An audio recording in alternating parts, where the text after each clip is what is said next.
você curtir o momento, nosso corre já começou cedo.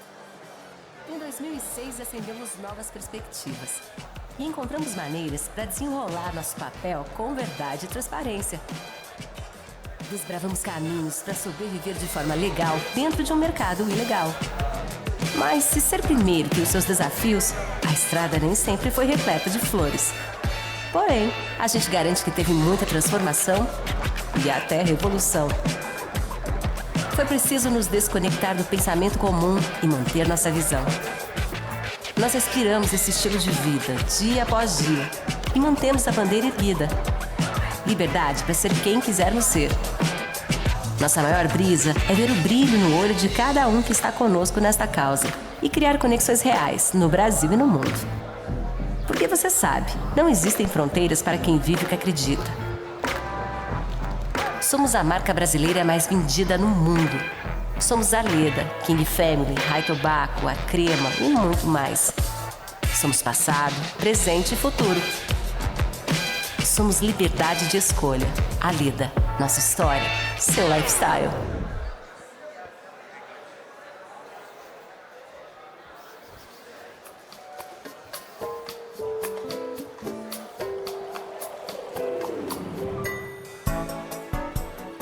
Senhoras e senhores,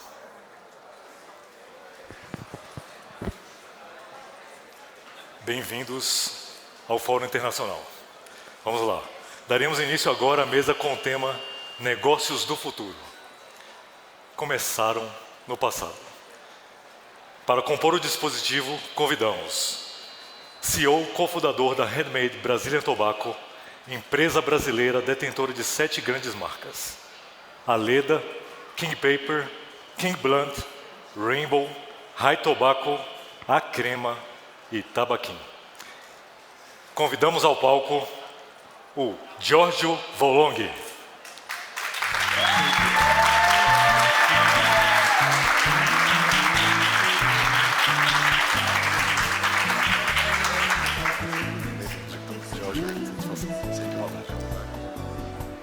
Por favor. Boa noite, boa noite. Mas boa tarde. Vamos lá. CEO e cofundadora da Kayamine, plataforma que produz inteligência de mercado para o setor da cannabis no Brasil e na América Latina, e especialista em marketing para o mercado canábico. Convidamos com vocês a Maria Eugênia Riscala.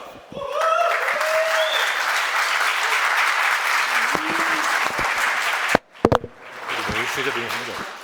Tudo bem. Sócio do escritório do Figueiredo Nemer e Sanches Advocacia Insurgente, diretor da Rede Reforma, atuando na área de direito e cannabis há mais de 10 anos. Reconhecido como defensor de usuários e cultivadores da cannabis para fins terapêuticos. Convidamos para o palco o excelentíssimo advogado, Dr. Emílio Figueiredo.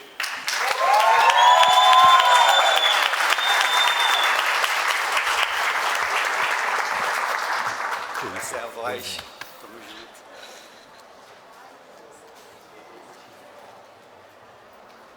Multiartista, iniciou a carreira aos 11 anos na dança no Conservatório Bataquerê. Graduado em Artes Cênicas e pós-graduado em Expressão Corporal na Faculdade Paulista de Artes.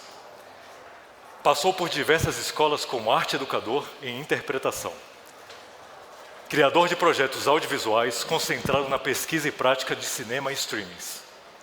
Apresenta o podcast Canal de Sessão com o artista Luiz Navarro, com quem atuou na série Pico da Neblina, no canal HBO Max. Para ser o moderador dessa mesa, convidamos o ator Henrique Santana.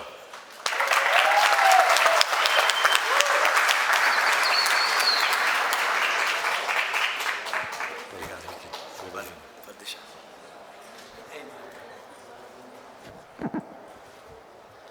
Boa tarde a todos. Gente, foi muito índica essa de vocês. Nossa, ativinha, tá? Boa tarde a todos. Aí, família, senão vão falar que maconheiro é daquele jeito, assim, né? Sejam todos bem-vindos a esse momento que considero histórico, juntar aqui essas pessoas que são, se fosse algo religioso, seriam santinhos da nossa história canábica no país, né? Vou começar até por aí, dizendo que assim, há 17 anos atrás, eu com 30 tinha 13. Eu com 13 anos de idade, inventaram moda de abrir marca de maconha no Brasil. Enquanto eu tinha 13 anos de idade, há 17 anos, queria saber isso de você, para a gente começar esse papo, para começar lá do comecinho, assim, sabe, de... Como que é, irmão, empreender dentro de um mercado que até hoje é criminalizado? Até hoje a gente sofre várias barreiras, inclusive, né? Outras feiras que tentamos ter há pouco tempo foi barrada, e a gente pode vir falar disso depois um pouco mais, né, doutor? Foi embargada por uma pessoa que representa o nosso povo, né? Como é fazer isso há 17 anos atrás, assim? Qual que foi a loucura quando vocês decidiram isso? Bom, primeiro, boa tarde para todo mundo. Acho que foi tão difícil quanto estar aqui agora, nervoso. Foi um momento de inspiração do meu irmão Renato Volong. Assim como quando a gente começou, você tinha 13. Quando eu comecei a fumar, eu tinha 13, 14 anos. Nossa família sempre nos criticou, sempre acreditou que não chegaríamos a lugar nenhum. Foi muito difícil, como é difícil até hoje, né? Foram momentos de resiliência, momentos de seguir aquilo que se acreditava, porque a gente não sabia muito ainda naquela época, mas foi o momento da gente conseguir se expressar no mercado, sendo a primeira marca de seda brasileira. A gente entra em 2006. Esse é um mercado que vem desde 1500 e alguma coisa. E até 2006 nunca houve nenhum tipo de mudança no mercado do papel. E em 2006 a gente entra com a celulose, a primeira celulose do mundo, que fez com que a gente chegasse a 51 países, que foi o que deu condição para a gente falar um pouquinho do Brasil, mostrar da nossa resiliência, mostrar da nossa dedicação dentro daquilo que a gente acreditava ser grande, né? Então, a maior dificuldade foi dar o primeiro passo, né? Então, como é que foi empreender? Foi muito difícil, porque o primeiro passo para qualquer coisa na vida é muito difícil. Ninguém fala para você, vai. Ninguém fala para você, eu acredito. Sempre são muitas críticas e a gente está falando de um mercado extremamente difícil. Hoje a gente usa palavras bonitas para falar sobre o nosso segmento, mas é um mercado que já é difícil hoje, imagina 17 anos atrás. Mas foi uma grande experiência e a resiliência falou mais alto. Eu acredito que de lá para cá, aí eu jogo a bola para você, doutor. Quanto às dificuldades que nós todos que nos envolvemos com essa cena canábica encontramos judicialmente para trabalhar até com coisas que são legais por conta de uma criminalização, de uma cultura de criminalização, né, para a gente trabalhar até com coisas que são legais por causa da imagem que deram a cannabis, assim, né?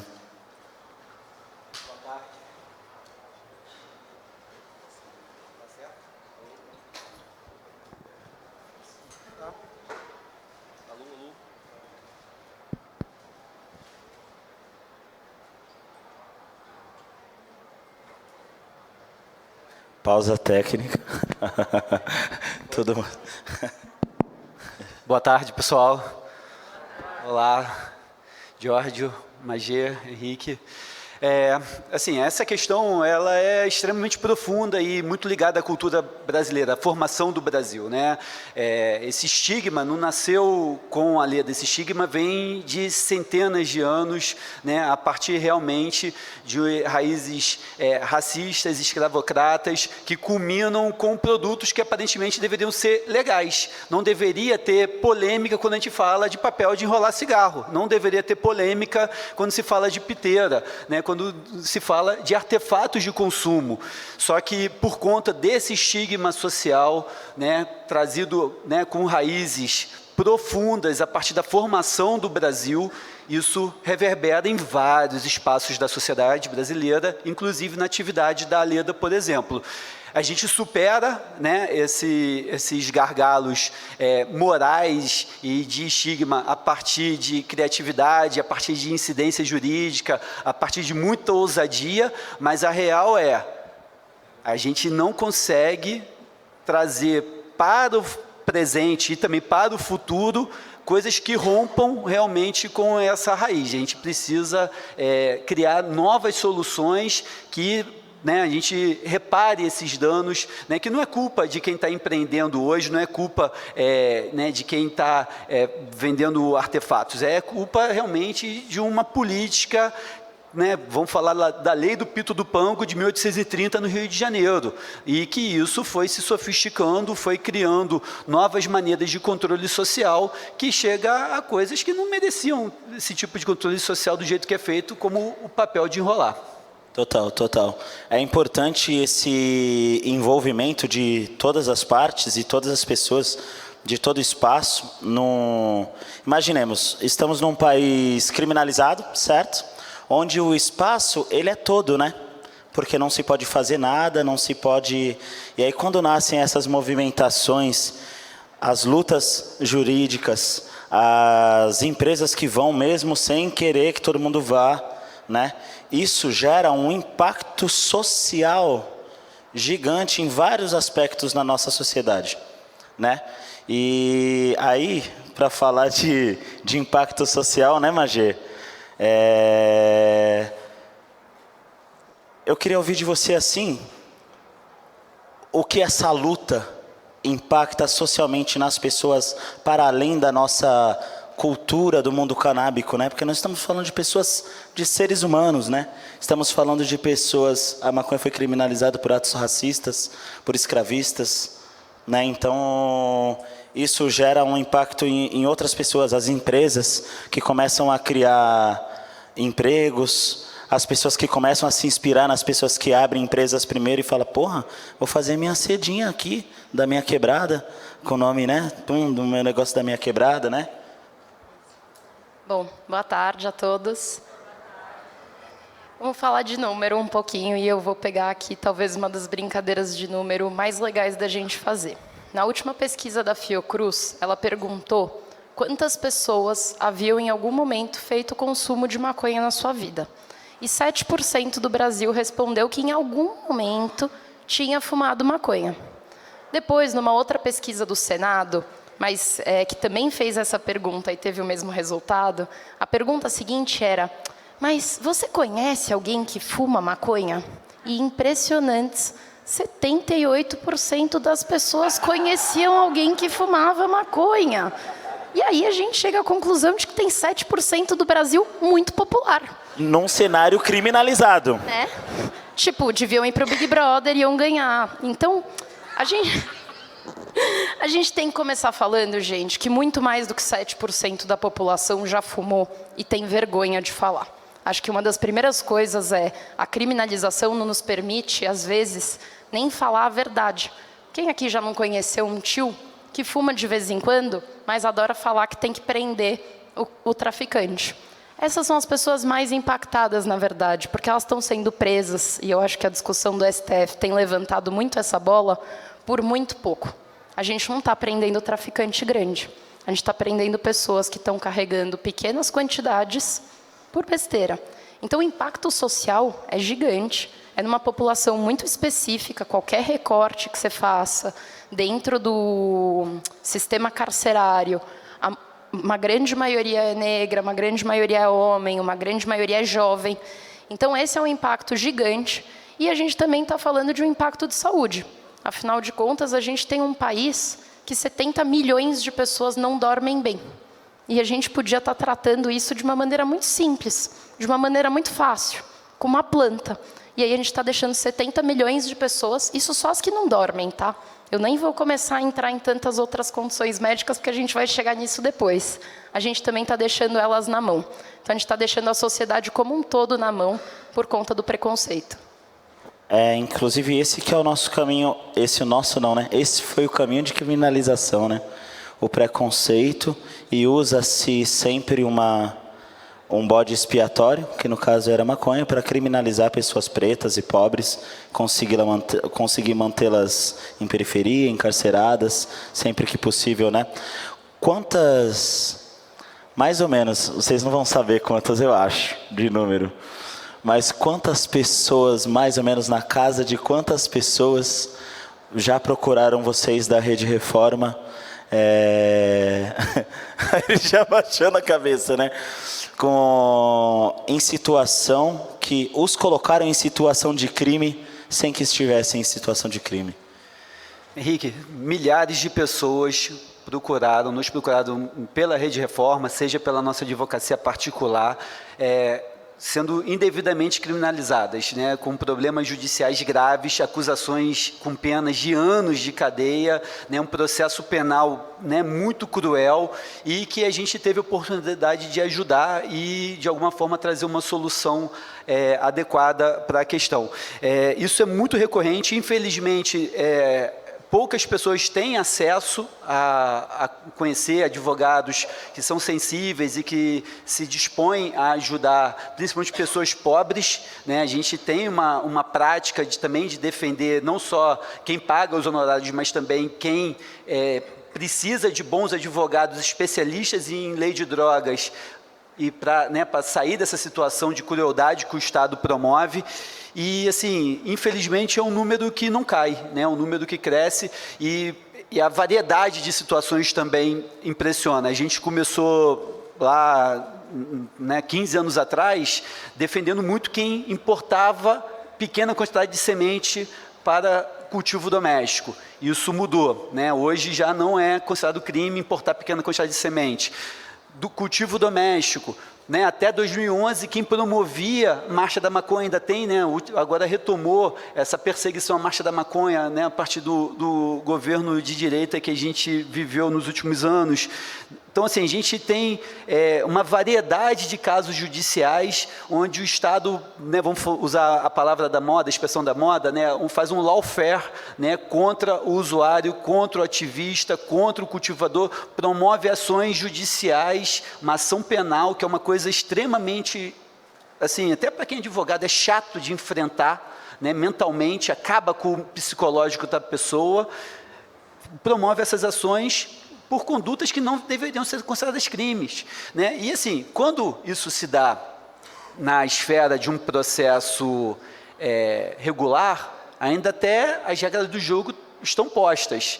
Mas, muitas vezes, quando a gente fala de população periférica, de população preta, pobre, há também um extermínio. A gente não pode esquecer que pessoas são mortas no Brasil por conta da lei de drogas. E aí, infelizmente, não tem advogado que possa ajudar. A gente, você falou do santo no início, né? Não dá para ressuscitar, né? A gente não tem esse poder de impedir que as pessoas sofram esse tipo de constrangimento, muitas vezes fatal. E isso que a Maria Eugênia trouxe é muito importante, assim, né? Porque é o gas estimation, né? Quando você pergunta para a pessoa se ela conhece, aí esse número quadriplica, né? Então, esse gas estimation tem que ser melhor comunicado. A gente não comunica isso. A gente fica na subnotificação de quem não quer sair do armário na hora que responde uma pesquisa. Exatamente. Ótimo, ótimo, ótimo. E olha que maluco, isso é uma mesma linha desse impacto social. O reverso da criminalização disso faz com que essa ferramenta continue manipulando essas pessoas pretas, pobres, periféricas, para que elas não cresçam o mercado. O mercado não chega lá, né? Imagina, queria aproveitar até esse momento para a gente fazer uma ferramenta contrária a isso que criminaliza e dificulta. E queria perguntar para você, Jó, conta para a gente alguns macetinhos, tipo, como depois de empreender em uma marca nesse caminho difícil, hoje no guarda-chuva da HBT a gente tem Tabaquim, Rainbow, King Blunt, a King Family toda, né? Como alguém hoje sair do zero, sair da ideia para dar esse start inicial de uma ferramenta contra e empreender e colocar na... Como foi para vocês esse processo? Talvez os macetes estejam aí, se tiver algum bem prontinho na cabeça. Essa tua pergunta é muito boa, porque é o fundamento do que fez com que a gente chegasse até aqui. Foram as pessoas, né? Então, o que faz e o que fez diferença na nossa vida foram as pessoas. Então, montar um grupo de pessoas, montar uma equipe, ter filtros para tomar decisões. Então, hoje a gente tem alguns filtros até os diretores tomarem as suas decisões. Então, tem uma mesa de conselho, tem uma controladoria externa, tem uma mesa de conselho profissional. Todos os nossos colaboradores hoje, eles são registrados. A gente tem mais de 160 colaboradores. A gente busca esses colaboradores em casa, a gente deixa esses colaboradores em casa. Então, a gente trabalha dentro de toda a legitimidade, regularidade, eu diria princípio básico ao próximo, né? Mas são pontos importantes a se destacar. Mas o que fizeram a gente chegar até aqui, o que fez a gente chegar até aqui, primeiro foi eu ter sócios extremamente com jogo de cintura e abertos a tudo que estava por vir do universo. Segundo, que lá na posição que eu estou hoje, graças à confiança deles e essa equipe que a gente tem, que não é uma equipe pequena, eu friso isso porque minimizar os erros ou maximizar os acertos é algo muito importante. Então, eu diria que o projeto é mais importante do que a execução. E, não por coincidência, a Magê, além de amiga, é uma prestadora de serviço por intermédio da Kaya Mind. nas nossas companhias, e é uma empresa especializada em dados, né? Então, a tomada de decisão, para que ela seja minimizada, ela sai do âmbito daquilo que se acha para aquilo que se pode ver ou se tangibilizar por intermédio de dados, né? Então, as pessoas são o chave de tudo isso. As pessoas que você se junta para executar esse projeto, né? Muito louco isso. E já ouvi várias vezes, nessas poucas horas que estou aqui hoje, que a feira aqui de hoje se supera a várias outras que eu já estive, inclusive fora do país. E isso é não só um marco histórico, como também podemos observar que há passos, né, Magê? Há passos. Estamos num mercado promissor. Quais são os caminhos mais promissores hoje? Para onde aponta o nosso mercado canábico brasileiro? Bom, é muito boa a pergunta, porque talvez até por uma provocação do Giorgio, eu falo que estar nessa mesa é um grande orgulho, porque são duas pessoas, inclusive, que até provocaram a Kaya Mind a existir. O Emílio, por toda a história que sempre teve, e a gente a vontade de aportar um número em toda essa história, que lá atrás, né, quando a Kaya Mind surgiu em 2020, tudo começou com, tá, mas qual é o preço médio do óleo de CBD, então? E não tinha essa informação em lugar nenhum. Aí a gente abriu um Excel e começou a bater o preço do óleo de todo mundo e falou, o preço médio é esse. Aí a gente falou, caramba, esse material é muito importante. E a gente começou a fazer outros Excels. E, cara, é muito difícil da gente medir como está hoje. Então, para dar um dado para vocês, esse ano, o mercado de cannabis para fins medicinais, ele vai mais do que duplicar, por exemplo. Ele vem mais do que duplicando todos os anos. Agora, e o mercado de papéis para enrolar, que sofre com, por exemplo, como é que chama? Falsificações que vêm de fora.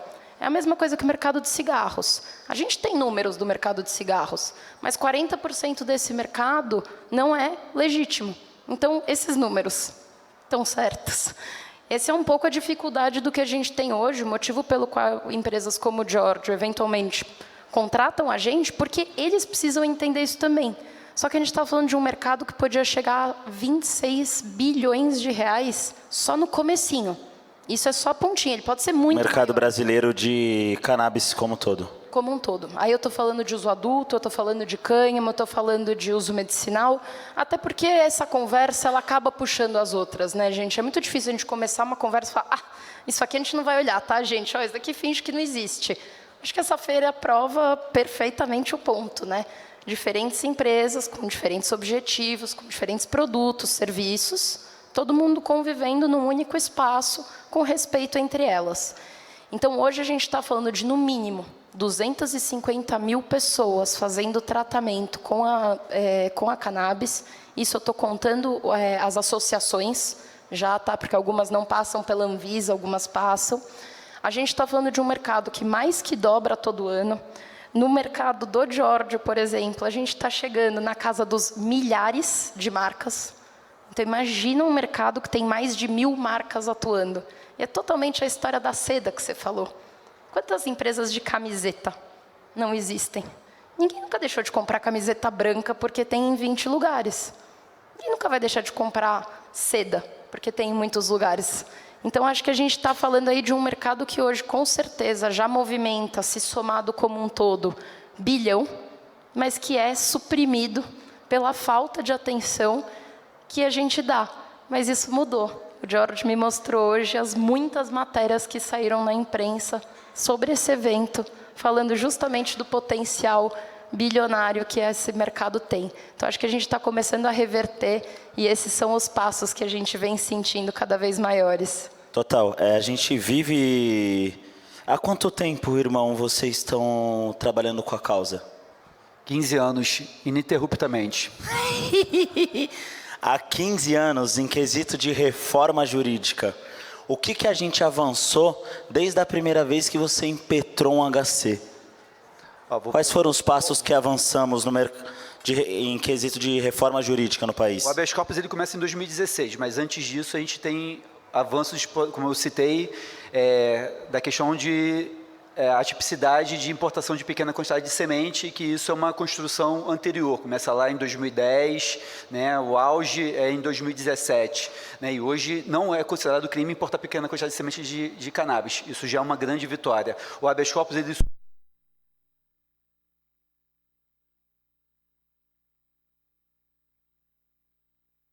Levanta a mão aí.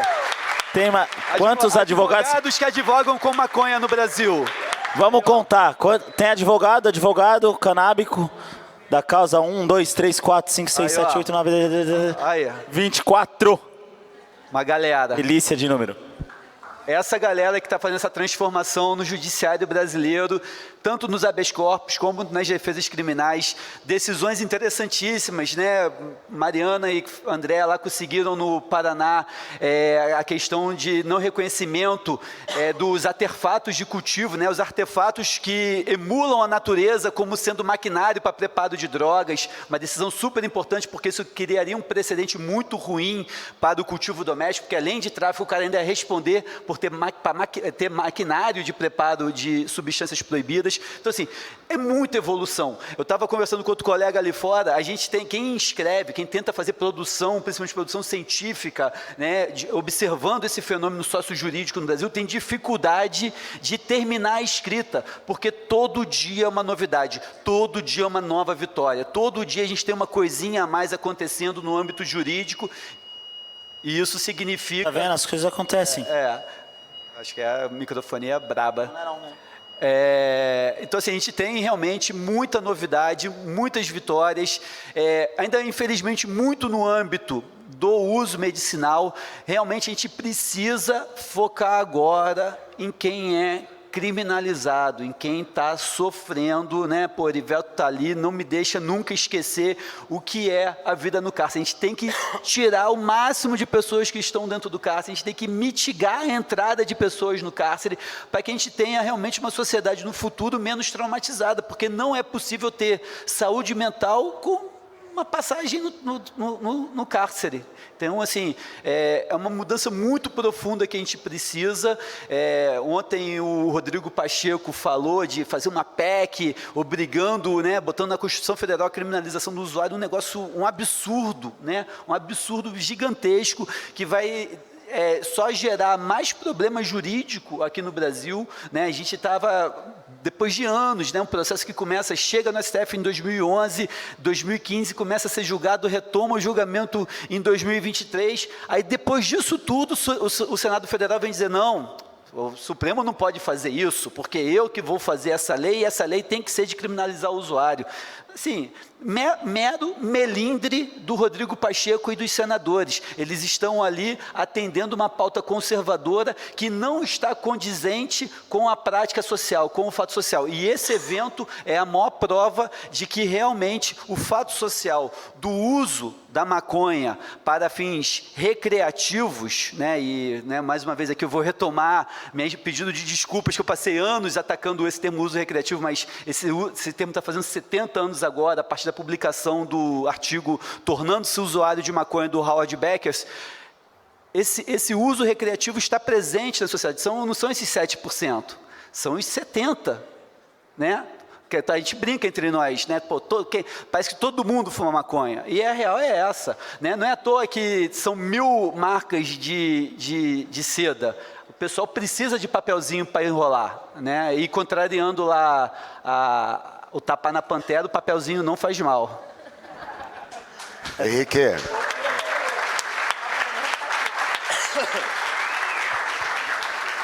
Nem dois.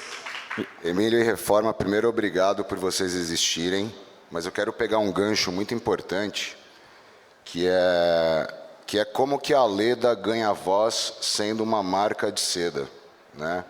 Então, algo que me orgulha e que motivou ao meu grupo, aos meus sócios, a estarem aqui hoje, não só como expositor, mas também como um sócio, patrocinador desse evento, o que me encantou encarar esse desafio, eram histórias, e são histórias como essa, na área jurídica, falando do social, na área do empreendedorismo, e, enfim, tantas áreas que a gente está ouvindo falar aqui no nosso fórum, e saindo do fórum a gente vê quantas empresas estão aí fazendo história, criando história, fortalecendo a resiliência. Então, esse gancho do Emílio, onde ele mostra o êxito, né, uma luta, uma batalha de 15 anos, né, tem tantas histórias que há décadas acontecem em outras áreas, mas que não tinham um espaço para a voz. Então, um dos motivos da gente licenciar uma das marcas exponencialmente mais fortes no segmento, né, que era a Expo Cannabis Uruguai, e trazer ela para cá, então eu agradeço à família Expo Cannabis Uruguai, né, a Mercedes, o Mate, a Vitória, a oportunidade, e aos meus sócios aqui do Brasil que começaram com esse empreendimento, e quando me passaram os objetivos e a grandeza do que a gente tem dentro do objetivo incomum de todos nós, e esse que a gente está vivendo aqui hoje é um deles, eu quero aqui na frente de todos agradecer essa oportunidade, às empresas, aos jurídicos, aos nossos doutores, por fazerem essa história tão bonita e terem essa luta tão digna, e dar oportunidade para que pessoas como nós possamos ter voz. Muito obrigado. Muito, muito. Ó, que engraçado. Vou contar uma coisa para vocês. Depois que eu fiz Pico da Neblina, e aí comecei a conhecer... Tem mais maconheiro aí? Sério? Levanta a mão aí quem assistiu Pico da Neblina, só para eu saber. Tá, porra. Então tá bom, então vamos nessa. Então vai ser mais fácil essa. Eu acabei de fazer a série, conheci as pessoas da cena, começaram, né, vim falar sobre a série, e aí eu comecei a conhecer as movimentações. Falei, existe um mundo canábico no Brasil? Aí eu falei, vou te levar numa feira. Me levaram numa feira no meio das gravações. Aí fui numa feira, olhei aquele monte de negócio, eu falei, gente, onde eu tava? Por onde que eu passei? Aí, fui fazer um curso da Cultive. No curso da Cultive conheci sobre a Rede Reforma, comecei a ficar curioso quanto à possibilidade de ter alguns pés de maconha na minha casa, né? Comecei a buscar mais sobre isso.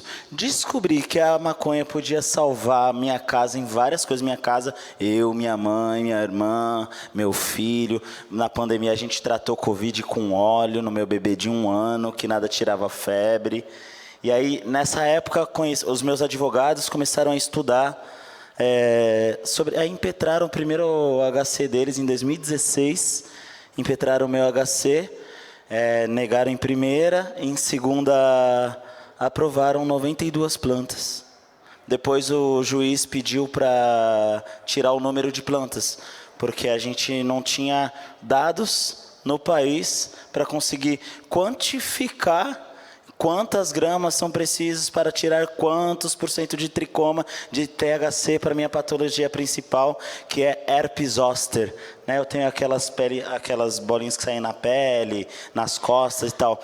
E olha um dado maravilhoso, Magê. 99% da população brasileira tem o vírus da varicela, da herpes, no seu corpo.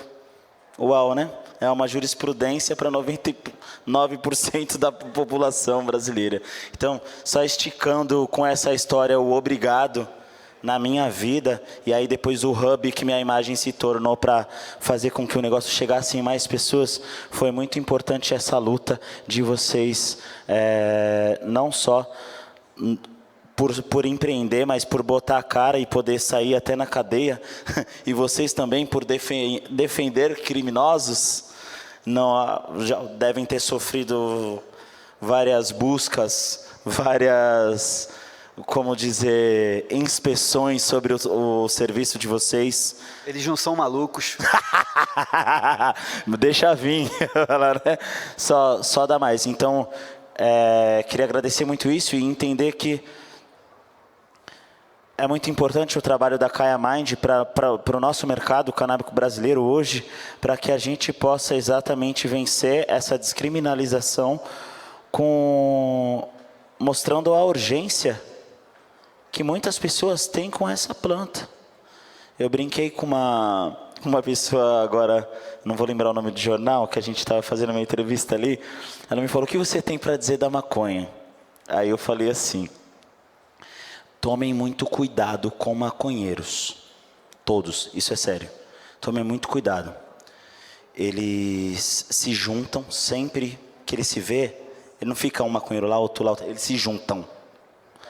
Eles fazem uma roda e eles começam a fumar. Saca um, saca dois, saca três. Bando de gente perigosa. Todo mundo perigoso. Começa todo mundo a rir muito. Eles riem. Tome cuidado. Todos eles riem muito. Olha a cara de feliz. Às vezes empreende. Aí eles começam a rir entre eles, se sentem poderosos. Aí um é advogado, o advogado fala: vamos lutar pela nossa brisa.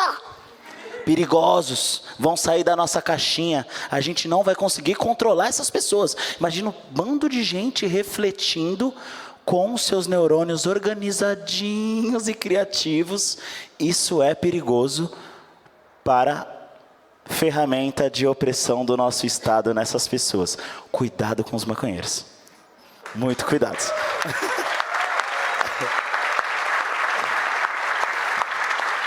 Henrique, eu tô com o stand do escritório aí, eu trouxe minha mãe para estar comigo lá no stand, né? A gente revezar lá. E ela falou assim: quanta gente feliz. É a feira da alegria, mamãe. A feira da alegria, né? Inclusive, nossa, eu não vou lembrar o nome do general, mas olha que história maravilhosa, que é um contraponto dessa piada que eu fiz.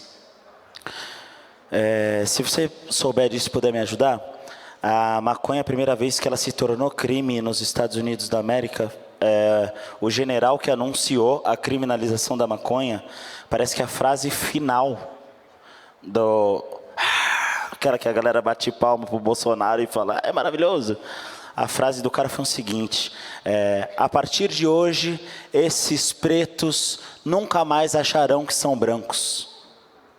E se encerra. Tipo, imagina um bando de negrão dando um trago lá na senzala. Aí olha seu braço gigantão, seu corpo grandão. Aí olha o chefe, homem branco, mais 50, gordo. Devagarzinho, só mandando. Aí os caras começam a refletir, né? Por que a gente constrói ele mora? Não tá batendo. Aí dá outro traguinho, né? E essa comida boa que você fez, é ele que come, meu amor. Não tá batendo, né? E dá outro traguinho. Então imagina, começaram a se juntar, criar empresas, lutar pelos seus direitos, saber o que estão acontecendo entre eles e começaram, né, galgar espaço. Então, os racistas não aguentam ver, né, o seu espaço ser perdido, né? Desde quando isso começa lá na Europa, em cima da África. Então é super sobre esse impacto, e queria caminhar para esse encerramento te perguntando quais são, Emílio, as medidas que a gente precisa rever com urgência hoje. Onde nós devemos dar nossa atenção nesse momento de hoje, para essa evolução, né, desse impacto? A gente precisa descriminalizar o porte, o consumo de todas as drogas. Tem que legalizar o acesso dessas substâncias, principalmente da cannabis, que é a mais consumida no Brasil. E não basta legalizar para ter uma grande corporação cuidando disso. A gente precisa legalizar pensando justamente nesses 400 anos de problema que a gente viveu a partir de raízes racistas e escravocratas. E aí realmente fazer uma legalização com reparação histórica. Não faz sentido, depois do hábito cultural de consumo ter sido trazido por pessoas escravizadas de África para cá, né? A resistência denúncia contra a proibição ter sido feito por pessoas pretas e pobres na favela, nas quebradas, nas periferias, nas zonas rurais.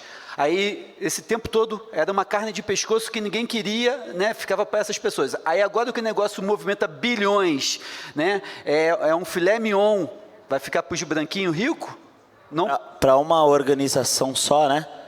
Para uma grande corporação, não, a gente precisa pensar numa legalização à brasileira, que realmente pulverize isso e que empodere essas pessoas, e isso, assim, aí é o tema da mesa, já vou fazer o meu merchan aqui, é a minha conferência aqui, domingo, 11 da manhã, aqui nesse espaço, sobre mecanismos legais de reparação histórica, que é justamente como que a gente cria leis que trazem esse equilíbrio. Né? A gente precisa realmente, porque para criar uma grande corporação é fácil, junta meia dúzia de endinheirado, lobby no Congresso, lobby no governo, cria-se essa realidade. Mas isso vai ser de uma incoerência histórica insustentável. E todos os problemas que a gente está vivendo hoje com o cannabis, e o grande último exemplo que a gente teve foi a proibição das flores, são pessoas que entram no mercado de maneira incoerente com o processo sócio-histórico. Com olho no peixe. Goela larga. Goela larga. Sem ter vindo galgar, olho grande. Sem ter galgado. Ganância. O pessoal veio, pode vender flor, e aí taca ali estrutura comercial, empresarial. Pô, o que aconteceu? Perderam a oportunidade.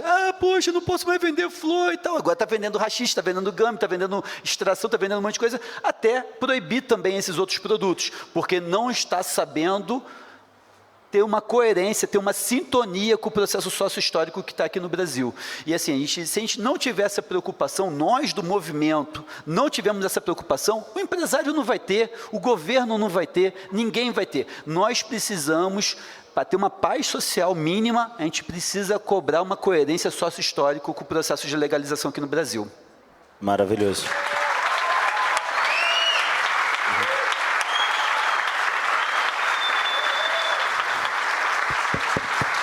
Dá vontade de fazer mais 10 horas. Estamos caminhando para um fim. Eu queria perguntar, pelas vias dos dados, o que é urgente, Magê? O Brasil precisa plantar maconha. Urgente. Urgente. Mano, é fácil, família. Parece difícil, mas é muito fácil.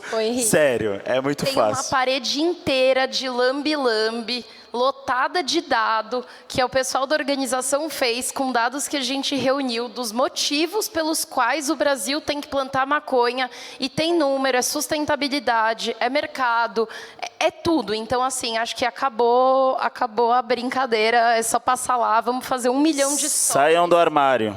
Saiam do armário, stories, TikTok, Instagram, a gente tem que passar essa palavra para fora desse evento também, porque só a gente não vai convencer. A gente precisa sair da bolha e expandir essa ideia, e esse evento é perfeito para a gente mostrar isso. Acho que tem 1 milhão de ativações de várias marcas, justamente tentando o Brasil ajudar a caminhar nesse sentido.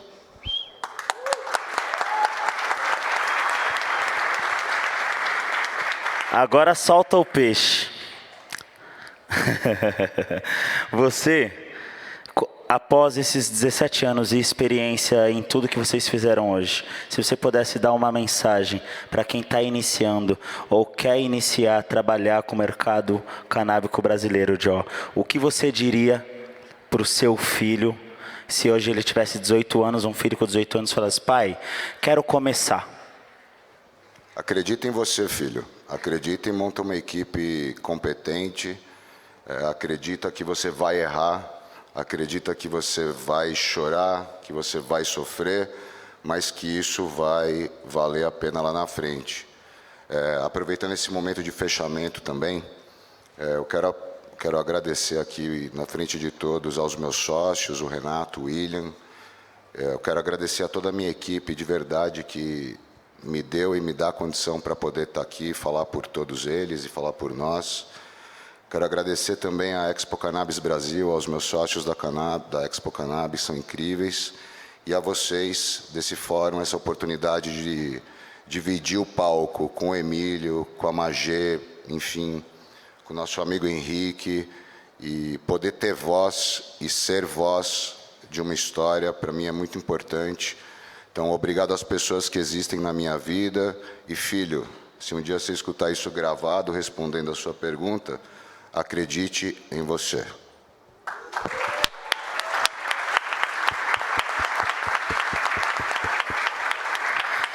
Para fazer esse agradecimento final, quem trouxe o caderninho ou está fazendo a anotaçãozinha no celular, ficou o resumo, né? Descriminalize e plante você mesmo. Precisamos plantar maconha. Acredite em você. Anota. Muito obrigado.